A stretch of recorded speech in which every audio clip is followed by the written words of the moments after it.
nhasi ndazonyara guys, hazvina kumira zvakanaka. Ndiri kuona muchinda uyo anoitwa Niki Mangwana ari kungoratidza kunge ari kuignoiwa pane mavidhio, kavidhio kari kutenderera, kamafotos aya ari kungotenderera right. Panapa patanga General Chiwenga, Constantino Chiwenga, ndovasvika vakanomhoresa mufesi anonzi Sheki Timburwa. Iye Niki Mangwana atanga aignoiwa ari pasaidi zvake. Hayi, zvinotonyadzisa vakomana. Unongochitonzi unozosekwa vana vako vanoti watadza kumhoreswa navice president, vese napresident vatadza kumhoresa.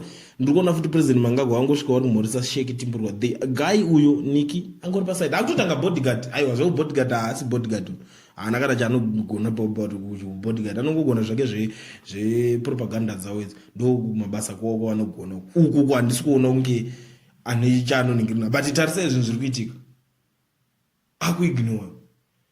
Inini zvangu ndineka kunzwisisa ndozviziva zvangu guys, wozi vanhu vakawanda kandi zvamuri kutaura kapanapa handisiri ndadaro kandi ndimi muri kudaro hanzi handiti, but chinoitika pakudai so panenge atanga vaenda nokwira ndege anosiya vamhoresa ndokutanga ati achinje vakudzoka vamhoresa futi even kumaoffices kwavo vanenge vachitombosangana because itimu repropaganda kavava. Saka basa ravo nderei, vanenge vachitoziva atombofambisa information yekuti chii madharangu vashudzwa kuti ngatimbodai vakomana izvozvo taapakati aiwa chimbofambisai ningirikini narrative yakadai so vanenge vachitoziyana kuoffice. But kana vakuzobuda pamanje unonge wakushota, unofanira kuti mhoreswa vamwe wekuti havasi kunyanyisa kusangana navo. Ndo maonero angu panyaya iyi. But pane zvamanje manje uyu muchinda anoitwa Niki Mangwana aiwa ndamunyarira, aiwa ndiri kutomunyarira iko zvinezvi vakomana ka ndoponozonzwa kuti munhu aramwa haachadi zvemusangano wacho.